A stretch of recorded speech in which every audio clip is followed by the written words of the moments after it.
नमस्कार दोस्तों, Bharat selection wing लखपड़ाबाग Barabanki के ऑफिशियल चैनल पर आप सभी का स्वागत है। डिक्टेशन रामधारी गुप्ता, खंड 2, प्रतिलेखन संख्या 3, स्पीड 80 वर्ड पर मिनट। स्टार्ट होगा 5 सेकंड बाद।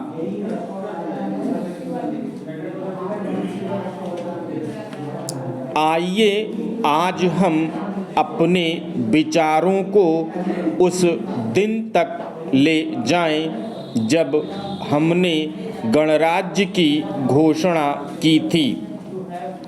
अपनी विकास की योजनाओं के संबंध में हमने वास्तव में काफ़ी प्रगति की है, परंतु क्या हम भारत के सब नागरिकों को दरिद्रता, अभाव तथा कष्ट से मुक्त करा पाए हैं?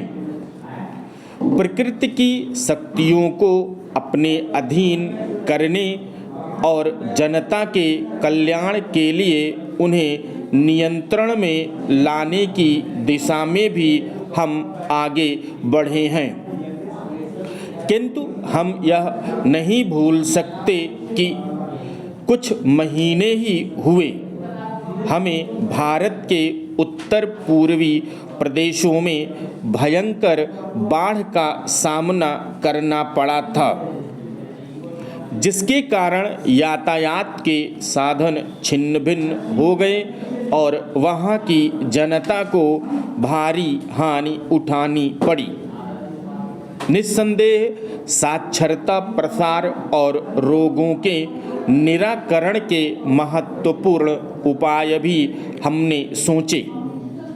यद्यपि अभी भी देश के बहुत से भागों में निरक्षरता और बीमारी पर्याप्त मात्रा में दिखाई देती है।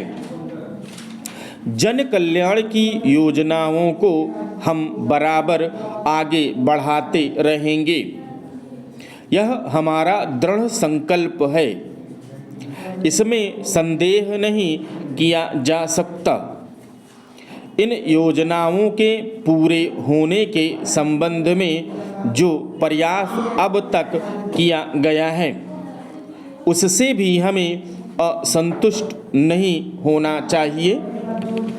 फिर भी जो कुछ अब तक किया जा सका है, यदि वह बहुत चमत्कारी नहीं दिखता तो उसका कारण यह है कि अभी निर्माण कार्य जारी है और समाप्त नहीं हुआ है। राष्ट्र के निर्माण में समय की आवश्यकता होती है। आज हमारा गणराज्य दिवस है और भारत जैसे प्राचीन राष्ट्र के इतिहास में 5-7 वर्ष की अवधि एक स्वल्पकाल है।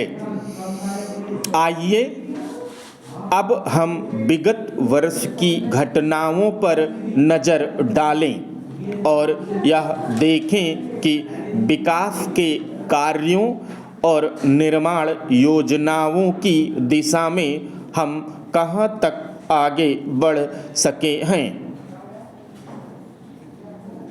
यदि मुझसे यह कहा जाए कि बीते वर्ष की घटनाओं का वर्णन मैं एक वाक्य में करूं, तो मैं कहना चाहूँगा कि संविधान में दिए गए निर्देशों के अनुसार हमने समस्त राष्ट्र के साधनों को ऐसे ढंग से जुटाना आरंभ कर दिया है जिससे यह स्पष्ट हो जाता है कि भारत में कल्याणकारी राज्य की स्थापना का श्री गणेश हो चुका है।